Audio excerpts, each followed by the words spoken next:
Hello, my loves, and welcome to this reading.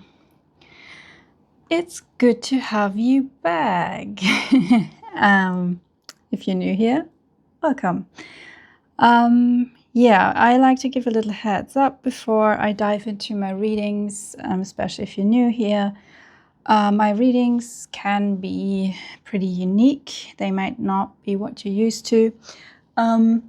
If you like to dive deep, if you like to go on a journey, then you are in the right place. So, yeah, I kept hearing, like repeating the entire afternoon. You are not too much. So, yeah, I felt called to dive deeper into this. I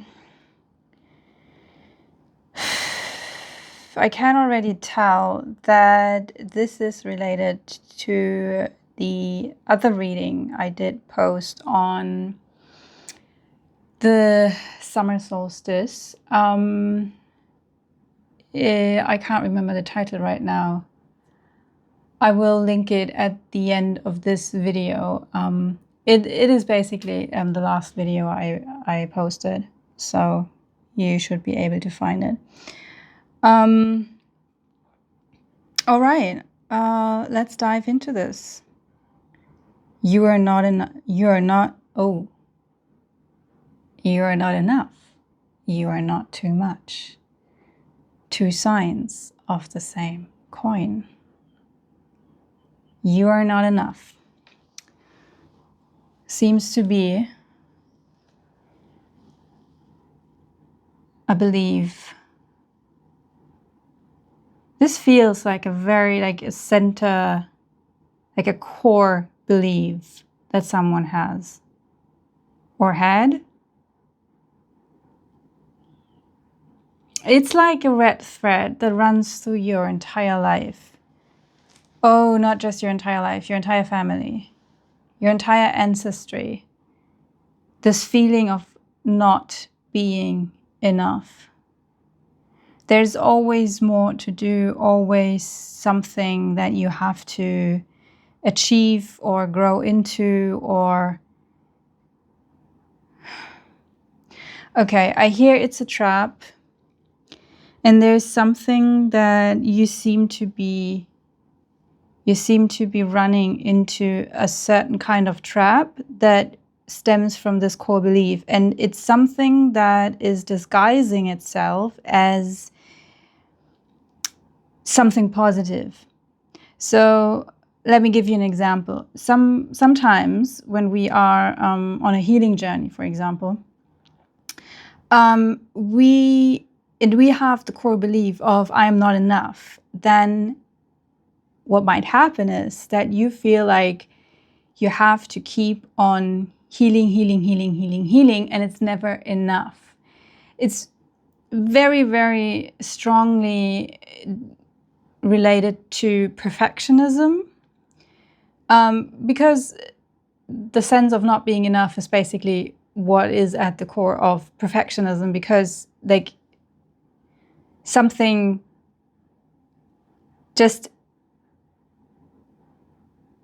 letting it as like being as it is, letting something be as it is. There you go. I had to correct myself. It wasn't, I mean, you probably understood what I meant. It was grammatical salad. But I had to go back and correct it because it was not enough to simply trust that you understood what I was saying or what I wanted to say. No, I had to go back and correct it. So it wasn't enough to only transfer the meaning. It also had to come like in the perfect structure. So yeah, going back to the example, like this trap of like when you feel like you always have to heal a little more, it can be a way of preventing yourself from arriving. at a level where you feel like, okay, now it's enough. Now I can start life. I can actually enjoy life. I can receive things. I can receive pleasure. I can receive wealth. I can receive fullness. I can receive love because now I'm worthy of it. But if you think, if you have this core belief of I am not enough, you never believe that you're worthy of it, because how? How could you? You're not enough. So in this case, healing can be a trap. It can be something that keeps you like spinning the wheel over and over and over again, and you just never arrive. Take this as it resonates for you. Maybe it feels like that many of you could be in that continuous healing cycle. And don't get me wrong, I mean, healing is a continuous process. The thing is, when we keep on healing and healing and healing, but we never feel like it's enough, and we don't feel like we can continue life, we can live life before we are fully healed. And this is just something that is not true.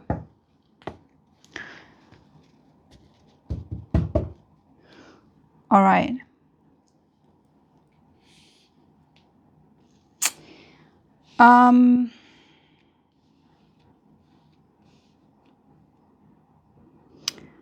So this is the underlying energy that we have. This is what I talked about, like this feeling of it's never enough. It's not, you cannot simply receive the fruits of your labor, the fruits of all the effort, all the work you've already put in. You feel like it's not enough yet, so I'm not ready to receive. I haven't earned this. I have not earned pleasure. I have not earned harvest, love, relationships, loving relationships, money, general, just like the fullness of life. There's something about starvation. There's something about like you feel like you have to starve yourself. Look at all those fruits here. But you feel like you're not allowed to receive that because you haven't done enough yet. With the Four of Vessels also in reverse, there is this thing of like the Four of Vessels, it's the Four of Cups, is always an energy of right now we cannot take in more because like we are so, like there's already so much here that we have to process that we don't really have the headspace, the mind space, or even like the openness in our heart to receive more. But because it's in reverse here, this is speaking to me in a little bit different way. It's more in a distorted way. It's talking about like, actually, you could be able to receive more. You have the capacity to do that. You could be ready to do that. But again, there is this starvation. Look at those plants. They're starving. They don't have enough nutrition. They don't have enough water. Although you see, like here is a vessel probably filled with water.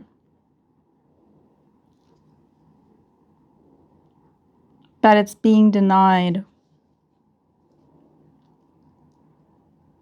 by there's something about containment, and this is bringing me to the last card, the swords. The swords energy is the masculine energy, and speaking about containment, there's something like a very rigid structure that is kind of keeping you from receiving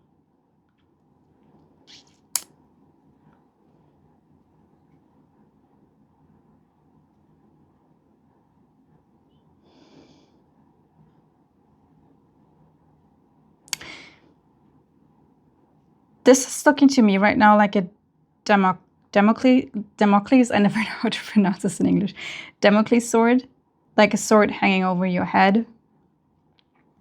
It's a way of thinking. Again, it feels very rigid. I see the mountains here like stone, and with those ice caps.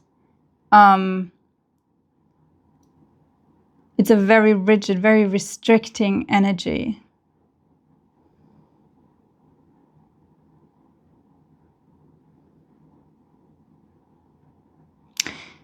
And I see this butterfly here. It's clinging onto the sword, and it doesn't see that it could actually fly away. But it feels like this eye is watching it. So there's something about a feeling of being watched. Something or someone is observing you, checking in on you, checking on you, if you're doing things right, the right way, if you live the right way, if you make the right choices.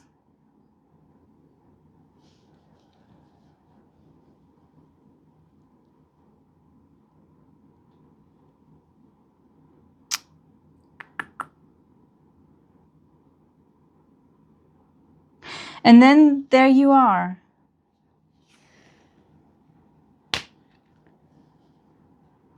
With a very, there is a very, like, it's, ooh, wow, okay. I'm tapping, wow. This is a powerful energy. You have a powerful energy. And it's full and it's rich. And this is the reason why your surroundings, whatever this containment is, if it is a family structure, if it's a relationship, if it's a thought system, a religion, it can be anything really.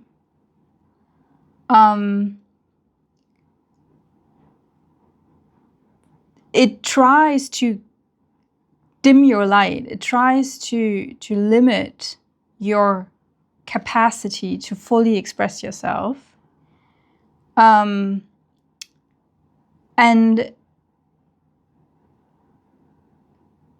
it's trying that by this overly, like there's this overboarding energy of like watching. I keep seeing this eye, and I'm reminded of the Eye of Sauron from Lord of the Rings, that is like scanning the entire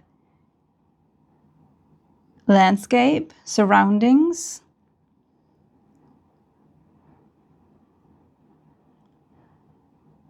But there's something you keep hidden. There's something that you keep behind closed doors. And this is what you keep safe. Like there's something you are safekeeping. Something only you know about. And this is what is giving you light. It's the light for you in your life. It always has been that guiding light. You knew that that was inside of you. And you kept it hidden. Safekeeping. I hear safekeeping. And it seems like recently you started to crack this door open a little bit, and what you discovered there simply blew your mind.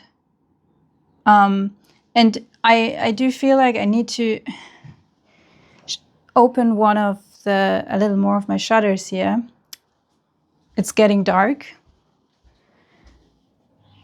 I need to let more light in because it's getting too dark. I closed the shutters because it was a really hot day.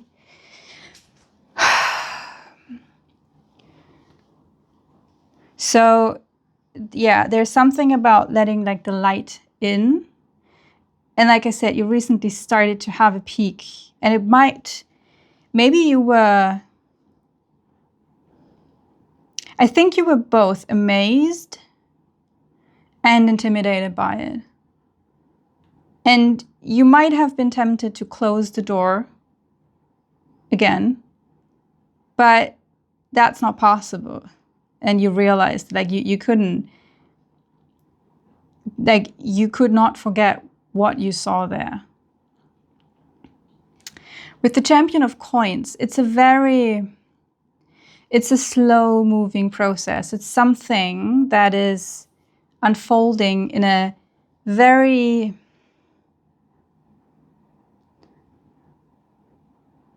it almost feels like in slow motion.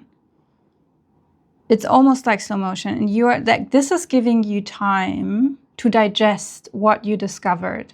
Because now I'm brought back to that initial phrase, you are not too much, but it can feel like it. Like you have to get used to the kind of energy that you are encountering there, because it is a lot.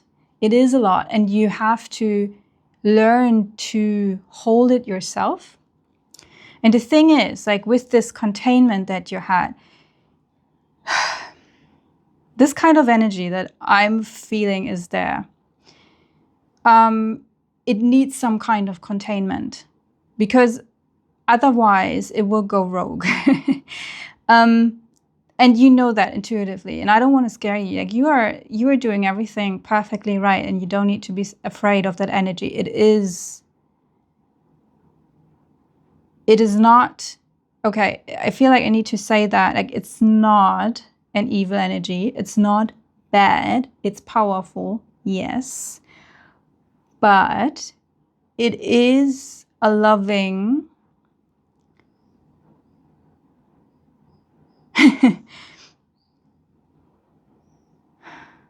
okay, it's the kind of energy that is beyond love. Like it's so full of love that most people won't be able to,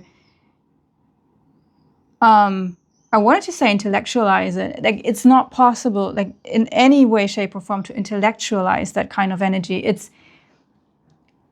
If you have not encountered it, and if you have not felt it and engaged with it with like your entire being and an open heart, you will not be able to understand what that is actually. But yeah, so this kind of energy, it needs containment, and it needs, again, safekeeping, but not because it's dangerous, but because it is a kind of energy that, let me put it that way, in the wrong hands, if people have if the wrong people get access to that, there could be a lot of harm done. So not because, like I said, not because this energy is bad or evil, but because it's basically like magic. If the person who has magical powers uses them for good things happen. But if someone uses magic for bad things happen. It's not the fault of magic. It's a question of what intentions does the person have who wields the wand.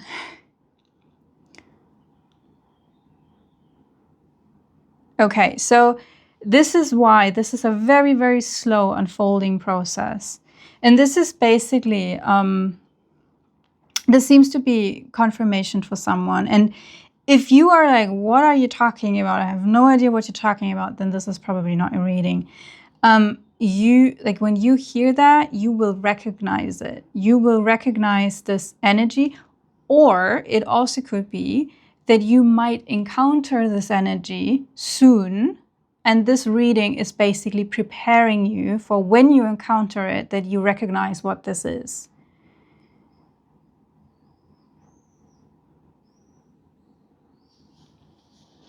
Okay.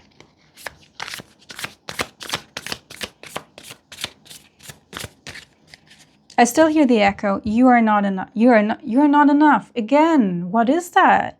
You're not too much. Okay, so there is the need to override this. Like if you feel like you're not enough, like you need to override this with, if you think, or if that feeling comes in of I am not enough, you need to rewrite this. I am not too much. So I just wanted to say you might want to write this as an affirmation, but that you cannot use I am not too much as an affirmation, because the subconscious is not really able to pick up on the not. So it will basically understand I am too much. So it's better to rephrase that. You could say I am enough. If it's hard for you to believe that, because sometimes we are choosing affirmations that we cannot believe, and then it will trigger a resistant reaction inside of yourself and it won't work. So you need to find something that you can believe, and then you work your way slowly up. You could, for example, say, I am capable. It's just a random example. I am capable. Like this is like broad enough. Like you could believe that, and you will find something that you're capable of. So you could just like start with I'm capable, and then you use that affirmation for a while, and then you find something else.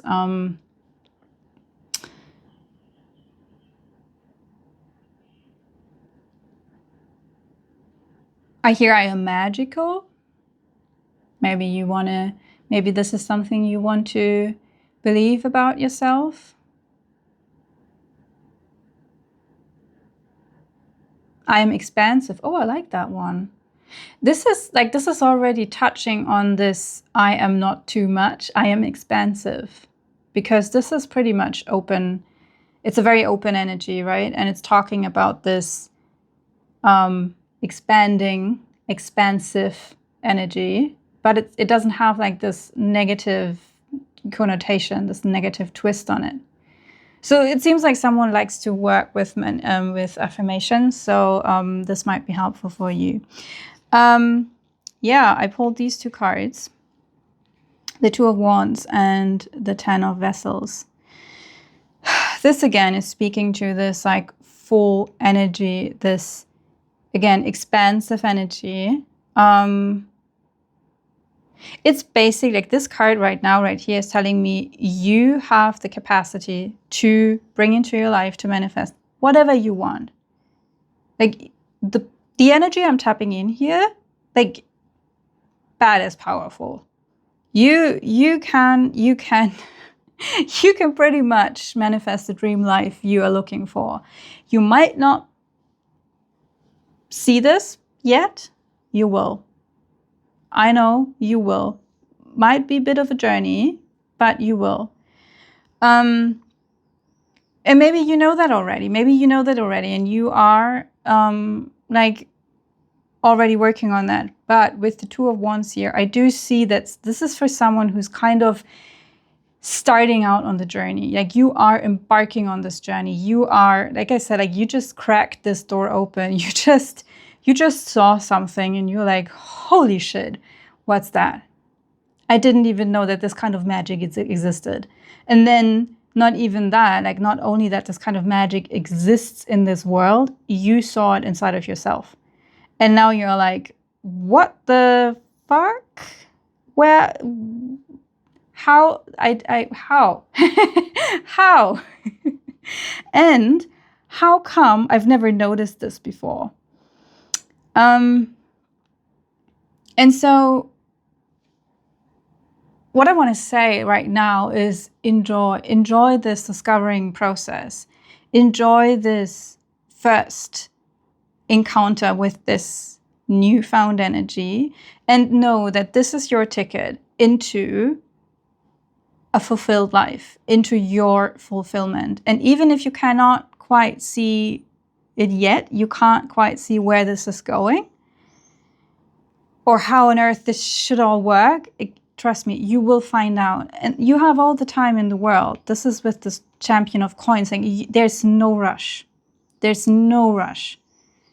And everything will unfold exactly as it's supposed to be. And this is what the Four of Cups was speaking to me too. Like, sometimes we want everything to happen right away, but this is not how this works. And there is a very good reason why.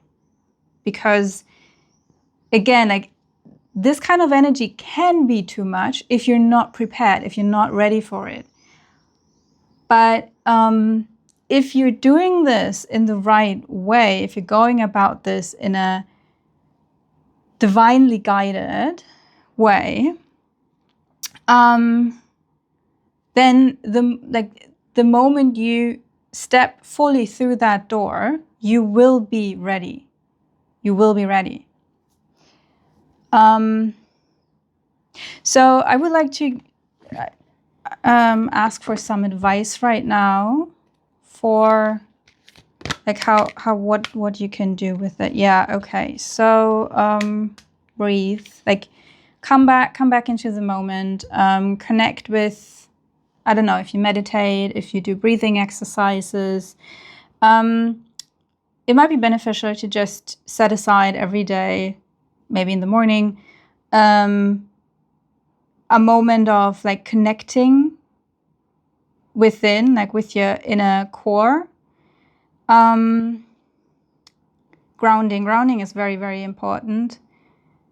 And again, like if you feel like you are losing your groundedness, come back to your breath. Really, like the breath is like the most underrated and at the same time the most powerful tool that we have at our disposal, like every moment, everywhere. It doesn't matter where you are, doesn't matter what you do. One thing you always have with you is your breath. You can always check in with it, and you can do it quietly. You can do it like nobody has to notice. You just tune into your breath. And maybe, again, like the affirmations are coming through. Maybe you do have some kind of affirmation you want to work with. And you can just say it 3 times with each breath. And always remember, belly breath. Suck that breath in until it reaches your, the deepest parts in your middle. That beautiful part beneath your belly button. This is where your breath goes. And this is where you pull in the affirmations as well. All right. Yeah. I feel like this is complete. This is a powerful, beautiful energy. Really, I'm amazed. Lately, like there are messages coming through here. I feel like there is like a part of the collective awakening to some parts of them and to some really, really potent energies. It's amazing. It's beautiful. And I really hope you'll find this if it's meant for you. I hope this resonates. And if it did, I would love to hear from you. Maybe leave a comment or a thumbs up. And also, of course, I would love for you to subscribe. It helps my channel, helps me a lot, and it helps others to find it as well. Alrighty. Thanks for being here. Thanks for contributing your energy and time. And I would love for you to see you in the next reading. Until then, take care, my loves.